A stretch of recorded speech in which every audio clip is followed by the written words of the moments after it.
Shopping ఎక్కువ చేస్తారు? Okay, obviously అమ్మాయిలే చేస్తారు అనుకోండి. ఓకే, ఎవరి మార్నింగ్ పర్సన్? పొద్దున ఎవరు లెగుస్తారు? వెంకీ గారు. అవునా, ఏ టైం లెగుస్తారు? 5 o'clock లెగుస్తారు. ఏం చేస్తారండి 5 o'clock లేచి? 5 అయిందా లేదా చూసి మళ్ళీ పడుకుంటారా?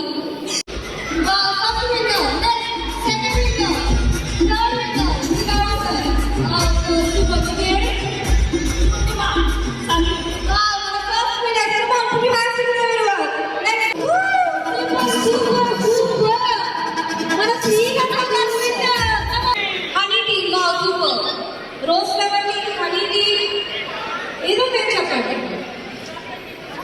Sun flower tea, chocolate tea, ice cream tea, flower tea, ice cream tea. Okay, start చేద్దామా? అందరూ ఒకేసారి వేయకూడదు. స్లోగా ట్రై చేయాలి. పడిపోయిన కిందికి వచ్చేయండి. 4333